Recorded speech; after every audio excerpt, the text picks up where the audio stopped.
We are just 2 days away from when we expect the Fed to cut interest rates for the first time. And to stir the pot a little bit, Trump is calling for a bigger interest rate cut ahead of the Fed meeting that happens this Wednesday. And of course, we know Trump and Powell don't particularly get along, but what does the bond market think that the Fed is likely to do on Wednesday? Well, for this, we can take a look at some rate cut probabilities, which are also reflected in market prices. But this tool kind of helps you out to just keep an eye on it. So in the upcoming September 17th meeting, which is on Wednesday, there is a 94.4% chance that according to the bond market, right, expectations are that high that we are going to get what is referred to as a 25 basis point or 0.25% rate cut on this Wednesday. So consensus is we're going to get a cut.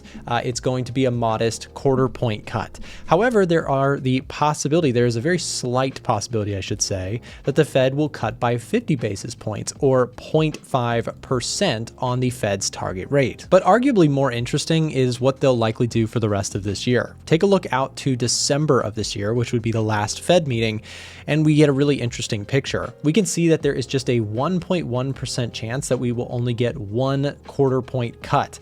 There is a 20.1% chance that we'll get 2 rate cuts of a 1/4 point each. 3 rate cuts here is the consensus seemingly right now that you're going to get for the rest of the meetings, 0.25% cut on each one, and a slight possibility that you actually get a full 1% move lower in the Fed target rate. Today's video is sponsored by Moomoo. And if you haven't heard of Moomoo before, they're a one-stop global trading platform with over 26 million users across the US, Australia, Singapore, Canada, Malaysia, and Japan. And Moomoo offers $0 commissions on stocks, ETFs, and options trades. They also offer free level 2 data and real-time options chain data, no extra charge. And the Moomoo platform is super advanced. They offer a really powerful options trading tool, and you can even track latest public figures holdings like Nancy Pelosi's directly within their portal. And if you want to learn something about a particular stock, just ask Moomoo's AI feature. With this tool, you can ask for trading insights on your favorite stocks. And if you want to tap into what institutions are buying and selling, check out their institutional tracker. This tool allows you to explore top institutional holdings. What sets Moomoo apart is their incredible platform for researching stocks, checking out all sorts of different analyst rating tools, and insider holdings and trades. And for a limited time, as shown on the dates on the screen right now, you can get up to $1,000 in NVIDIA shares, plus 8.1% APY for US users. As you can see on the screen, please follow the criteria here and make sure to use the link in the description to get the full context behind this offer while it is available. It is available for only a limited time. And are you already trading with another brokerage, but all these tools sound pretty cool? Well, I think so too. And they're currently offering a really cool 3% match on the first $1 up to $20,000 transferred from another brokerage. So if you're looking to take your trading tools to the next level, check out Moomoo and take advantage of some of the offers available using the link and details in the description of this video down below. Now back to the video. And ahead of the meeting, we do see the stock market continuing to rally higher here. Take a look at the S&P 500. At the time of recording, we're up 0.4% today. The Nasdaq's up 0.6%, confidently breaking through those all-time highs. The Dow Jones sitting a little bit flat here today, but the Russell also making a little bit of a bounce back from Friday's sell-off. And it's not just US indices. Take a look internationally. We have the Japanese stock market, the Chinese stock market, the UK stock market also doing pretty well. The DAX not particularly attractive, but most stock markets are moving higher here in recent months. But could we be entering into a big old buy the rumor, sell the news event with these rate cuts? That, in my opinion, is a serious risk to consider. We do see stocks looking a little bit stretched to the upside, which does not mean they cannot continue to go up, by the way, but we do see a little bit of stretch positioning, people kind of excited going into the rate cuts. And I wanted to take an example of historical rate cuts and how the market traded after them. But before we do that, check this out. Another reason the stock market is likely up here today is that the Trump administration are hailing that things are going pretty well with China and that trade trade, again, trade news in the positive direction still seems to be flowing, which is a very positive, what was a headwind for markets now is a tailwind. And market participants are thinking that trade is not going to be some sort of catastrophic disaster like the market thought it was going to be back in April. And if you remember, in that time, I was very bullish. However, since we have really had just a masterful move higher, right? The bulls just had a huge V-shaped recovery here. I have gotten a little bit more conservative in my positioning in recent weeks. And if you've been watching the show or the channel, the live streams, etc., I've been talking a lot about how I've moved a lot more of my positioning into precious metals.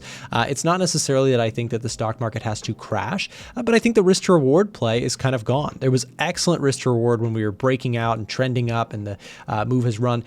And again, we could continue, but I do think that there would be better risk to reward if you were to see pullbacks in markets. So I wanted to talk a little bit about historical rate cuts and what they have led to in the markets, which I thought was fitting for this week's big event. So to help us with this study, I wanted to take a look at some historical studies that I found online about rate cuts and the stock market performance following their initial cut. So the date of the first rate cut cycle here, taking a look here, you can see several instances where the Fed cut rates and the 1 year after the first rate cut was very, very positive.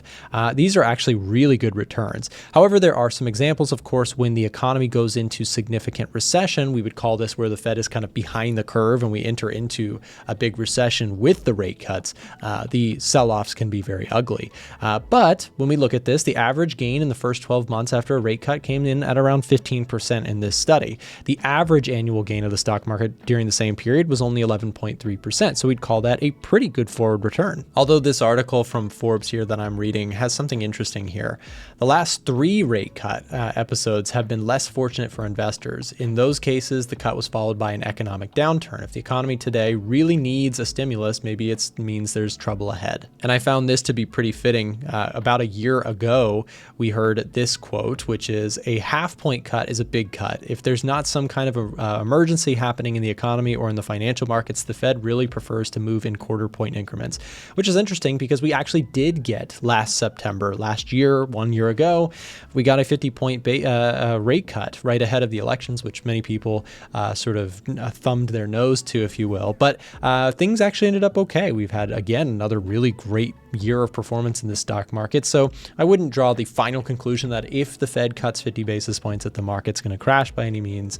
But let's keep going with this study. Here's the S&P 500 performance between 1974 and 2022. Thought this was interesting. It's the same number of things here, but we can see return between the final Fed rate hike and the first rate cut came in around just 4.6%. The 6 months from the rate cut was just 2.1%. So I guess that's after the rate cut. 6 months later, you're looking at 2.1%, and 1 year came in at 5.6%. Of course, these are averages, and the difficult thing here is you can see the stark difference between if you get a rate cut like we did in 2006, 2007, we saw, of course, the market start to really roll over. So it's a little bit of a, all or nothing, right? You either get a really good result or typically a really poor one. So I thought that was worth checking out. However, continuing our study, I wanted to pull up some of the recent examples of rate cuts and what happened in markets following them. So, of course, we did get a very small rate cut last year, which ended up flattening out. We have not had very many cuts since then, or none since then, right? And the market has actually ripped to the upside. However, if we take a look at, for example, over here where the Fed started cutting interest rates in 2020, of course, that coincided with a sharp drop off in the S&P 500, the NASDAQ, etc., which was quickly bought into. So that was a little bit of a nuanced one with COVID. But let's take a look, for example, at the more obvious example of where the Fed starts cutting interest rates and the stock market completely fell apart. Of course, this was the 2008 financial crisis, but we also saw something similar in 2000, 2001. The Fed was cutting interest rates. The white line, I should have mentioned, this is the Fed funds, target rate, right? So that moved lower and the stock market just completely fell apart. And also, interestingly, a lot of times when the Fed is hiking interest rates, it doesn't necessarily mean the stock market has to go down either. Also, with such a pivotal week, we're going to be doing much more research like this and sharing it for free in our Telegram channel. If you're not in there already, scan the QR code that you see or use the link in the description down below. So join us there where we'll be sharing chart ideas and, of course, commentary of what's happening with the Fed this week. Inside of the Telegram, we're also sharing ideas like chart markups and, of course, fundamental analysis and much, much more. We post bonus clips and all sorts of different things. So if you're not in there, take a second to join us. We'll also be doing some giveaways coming up pretty soon that will be announced inside of our Telegram channel only. So like I said, the link is in the description below. And if you've watched my channel for a little while, then you know I am a supporter of Fed rate cuts. In fact, I actually thought they should have cut the last time around, and that we are waiting way too close to what is looking like a souring jobs market to cut interest rates. I would personally, in my just opinion here, I think the Fed actually should cut 50 basis points, but I don't think that they will, because I think it may actually signal to the market that they think that they are behind. So it's almost like the Fed may want to just do a quarter point cut to look good and to kind of continue to ratchet things down slowly just for the keeping the market calm. But in my personal opinion, a 50 basis point cut is justified. We are seeing some serious weakness forming in the labor market, especially with that ginormous jobs revisions data that we saw last week. And for reference, I'm talking about the Bureau of Labor Statistics announcing that a preliminary annual benchmark revision on September 9th showing NFP was revised downward by 911,000 jobs through March of 2025. And so the big question becomes, as we go into Fed rate cuts this week, which are going to happen, it's virtually a guarantee. The bigger questions is whether or not this rate cut is signaling the market is nearing a top where we could see the economy starting to really dwindle, and that's why we're needing those rate cuts in the first case, or if this is an environment in which we are cutting interest rates because we can, right? There is a big difference, right? If you're cutting interest rates because you can, because things look okay to do so, the stock market can just keep ripping. But if you're cutting interest rates because there's something wrong in the economy, that can oftentimes be a signal that the Fed has spotted something that is more dire than anticipated. In my personal opinion, I don't want to try and make a big prediction on what's going to happen necessarily with the entire stock market and the economy, but I do have a little bit of a bleak outlook in terms of the risk to reward to buying stocks at this moment. I do think that there is much more risk to the downside in the short term, but in the bigger picture, I am a buyer of stocks on weakness if we got a little bit better of a macro perspective in the coming months. So again, if the data starts to come in a little bit better, then I'll probably be buying US stocks on dips. But for me personally, the risk to reward just does not look great in stocks. And I know I've been saying that for a little while, but I'm not short, I'm not long. Well, I should take that back. I have a lot of long stocks that are sort of longer term positionings, but I'm not long the indices with a tight stop or anything like that. I'm a little bit defensive in terms of my positioning overall and have really favored the metals. Now, before we look at the metals, here's why. The US dollar reading here on the Edge Finder is very soft because what we can see here is, again, the labor statistics look rough. We also had retail sales numbers, which came in a little bit weak. We'll get some fresh ones tomorrow. We also had manufacturing PMIs came in a little soft. So, I see a little bit of weakness in the economy that makes the stock market a little less attractive, but the dollar weak because I do think they're going to cut rates. And with rate cuts, I do think that metals can continue to push higher. Here's a look at gold trading at $36.57, not too far off from a fresh all-time high from last week's high of $36.73 or so. We'll see if spot price can take a push through these highs and continue the run up. I would not be surprised. In fact, someone asked me on the live stream about gold and where I think it's headed and whether it's going to pull back, and I gave a response that I think I'll share in this video as well. 2020 is a really good example of what kind of can happen with gold. So you have a shock to the system and everything gets sold. Here is March of 2020, shock to the system, gold prices, because recession fears spiked dramatically. You had a 15% drop in the price of gold. Now, that was much more of a shallow dip than it was in stocks and indices, and gold proceeded to rally harder than indices did for a little bit there. Eventually, indices did catch up with all the money printing and kind of the stimulus. Stocks went crazy in 2021.